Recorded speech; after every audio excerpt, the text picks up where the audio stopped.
आशा करता हूँ आप सब बहुत अच्छे होंगे। मेरा नाम है सिद्धांत अग्निहोत्री। स्टडी ग्लोस पे आपका बहुत बहुत स्वागत है। शाम को आज चौथा सेशन होने वाला है लाइव। फटाफट 230 रुपये में हमारा ये पर्सनैलिटी डेवलपमेंट कोर्स को अवेल करो। अभी पहला फेज चल रहा है, 3 लेक्चर्स ऑलरेडी अपलोड हो चुके हैं। आपको रिकॉर्डेड फॉर्म में लाइव क्लासेस मिल जाएंगी। भाई आज मैं नेगेटिविटी और कल हार्ट ब्रेक के बारे में बात करूंगा, तो मिस मत करो। तुरंत कोर्स को परचेस करके टेलीग्राम ग्रुप को ज्वाइन करना है फटाक से। कम ऑन, 4:30 बजे आज लाइव क्लास होने वाली है। ओके, तो भाई देखो, चाइना में जीरो कोविड पॉलिसी है। चाइना ने अपनी आधी जनता को घर में बंद कर दिया है। चाइना के वो शहर जो उनकी जीडीपी में 22% कंट्रीब्यूट करते हैं, वो इस समय लॉकडाउन में है। जीरो कोविड पॉलिसी में साम दाम दंड भेद, भाई रोबोटिक कुत्ते छोड़ दिए हैं। और अगर कोई बाहर निकल रहा है तो कुत्ते बोलते हैं भैया अंदर जाओ वरना तुम्हारे खिलाफ कार्रवाई करेंगे हम। ड्रोन से जो है वो निगरानी कर रहे हैं। कोई अगर बाहर दिख जाता है उनको उठा के अंदर डाल देते हैं। फर्ज करिए कि आपके यहाँ जो गाड़ी कूड़ा उठाने आती है, गाड़ी वाला आया घर से कचरा निकाल, है ना, वही उनको इतनी पावर मिल जाए कि अगर आप बाहर भी निकलो आपको डंडा मार के अंदर करेंगे, बाहर मत निकलना। दिमाग खराब होगा कि नहीं? यही हो रहा है। वो कमिटीज जिनका काम स्वच्छ रखना था अपने लोकेलिटीज को, अब उनको बहुत पावर दे दी गई है। ठीक है, white guards versus big whites की वहां पे डिबेट शुरू हो गई है। दोस्तों, चाइना बंद हो गया है, पूरी तरीके से बंद हो गया है। लोग पगला गए हैं, लोग सोशल मीडिया पे लिख रहे हैं। शी जिनपिंग खुद भी पगला गए, मुझे ऐसा लग रहा है। उनको कोई फर्क नहीं पड़ रहा है, लेकिन अब फर्क पड़ेगा। किसको फर्क पड़ेगा? इंडिया को फर्क पड़ेगा। इंडिया को फर्क पड़ेगा। ये टाइम्स ऑफ इंडिया का बहुत अच्छा आर्टिकल है और इसमें यही बताया है कि कैसे चाइना का ये जीरो कोविड हमारे लिए एक बहुत बड़ी अपॉर्चुनिटी है और चाइना के लिए एक बहुत बड़ी चुनौती है। हमारे लिए अपॉर्चुनिटी कैसे है? देखिए, याद करिए, इसी समय पिछले साल क्या हुआ था? 3,500 केसेस आए हैं आज कोविड के भारत में। थोड़े बढ़ रहे हैं लेकिन चिंता करने की बात नहीं है। पिछले साल आपको दोस्तों याद होगा, इसी समय डेल्टा वेरिएंट ने तबाही मचा के रखी थी।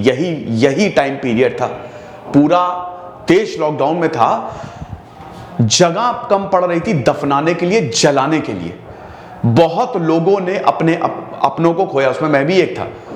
तो आप समझिए कि पिछले साल बैंड बज गई थी। सेकेंड वेव इतनी डेडली रही थी भारत में। डेल्टा वेव ने खत्म कर दिया था लोगों को। लोग अपनों की मौतों में नहीं जा सके, इतनी बुरी हालत थी। कितने लोग भगवान की गोद में चले गए। लेकिन अब सिचुएशन अलग है। चाइना बहुत ब्रूटल तरीके से उसने इसको हैंडल किया है। जहां पिछले साल हमारी बैंड बजी हुई थी, अब थर्ड वेव में हम बच गए, क्योंकि ओमिक्रॉन पहली बात इतना ज्यादा डेडली नहीं रहा। दूसरी चीज ये है कि हम वैक्सीनेट हो गए हैं। वैक्सीन हमारी काम कर गई। चाइना में वैक्सीन साइनोवैक काम करी ही नहीं। आपको पता है, चाइना में साइनोवैक आम वैक्सीन के तौर पे अगर आपने साइनोवैक लगवाई है, 5 गुना ज्यादा आप वल्नरेबल है, आपको वो वायरस पकड़ सकता है। तो वहां पे वैक्सीन भी काम नहीं करी है और अब वो वायरल वेक्टर वैक्सीन को देख रहे हैं, जैसे भारत की कोविशील्ड है।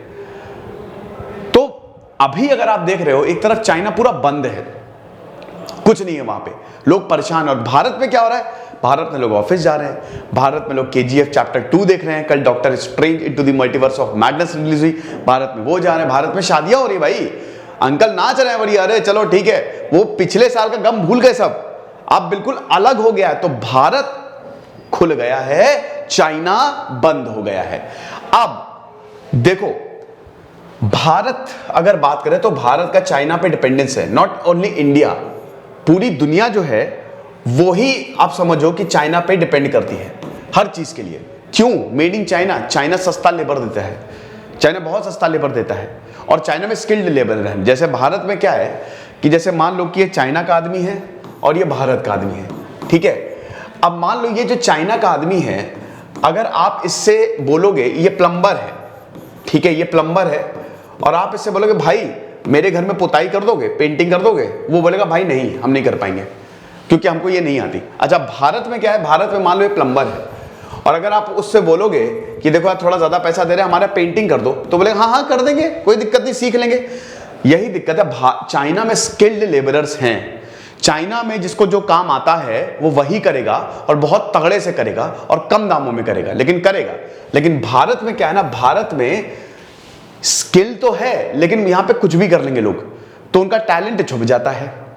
और इसीलिए, और चाइना फिर सस्ते लेबर भी देता है। चाइना दुनिया के लिए मैन्युफैक्चरिंग हब है, पूरी दुनिया डिपेंडेंट है, सिर्फ इंडिया नहीं पूरी दुनिया डिपेंडेंट है चाइना पे, क्योंकि चाइना ने इस तरीके का बना रखा है ना अपने, कि ज्यादातर जो कंपनीज है वो चाइना में अपने ऑफिस सेटअप करती हैं, अपना सब कुछ, हर्डल्स भी इतनी नहीं है। लेकिन अभी चाइना बंद है और भारत के लिए बहुत बड़ी अपॉर्चुनिटी है। लोग जो बड़ी बड़ी कंपनीज है ना वो चाइना पे चिल्ला रहे कि भैया हमारा प्रोडक्ट बन के तैयार है, क्या कर रहे हो तुम, पूरी दुनिया को भेजो। चाइना कुछ नहीं कर रहा है क्योंकि सब बंद है वहां पे।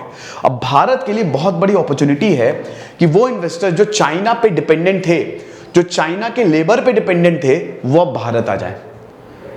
तुरंत भारत सरकार को मेगा स्कीम्स अनाउंस करनी चाहिए बाहर के लोगों के लिए, इन्वेस्टर्स के लिए, इनफैक्ट भारत के इन्वेस्टर्स के लिए। तुरंत जो ब्यूरोक्रेट्स उनको रिलेशनशिप मैनेजर्स की पोस्टें लेनी चाहिए। ये जितनी भी हर्डल्स होती ना भाई, ये ब्यूरोक्रेटिक हर्डल्स, जवाहरलाल नेहरू ने बोला था ना कि अगर ब्यूरोक्रेट्स नहीं होते, आईएएस नहीं होते, तो शायद भारत को मैं कुछ और ही उस पर ले गया होता, क्योंकि रेड टेपिज्म अभी भी भारत में चलता है।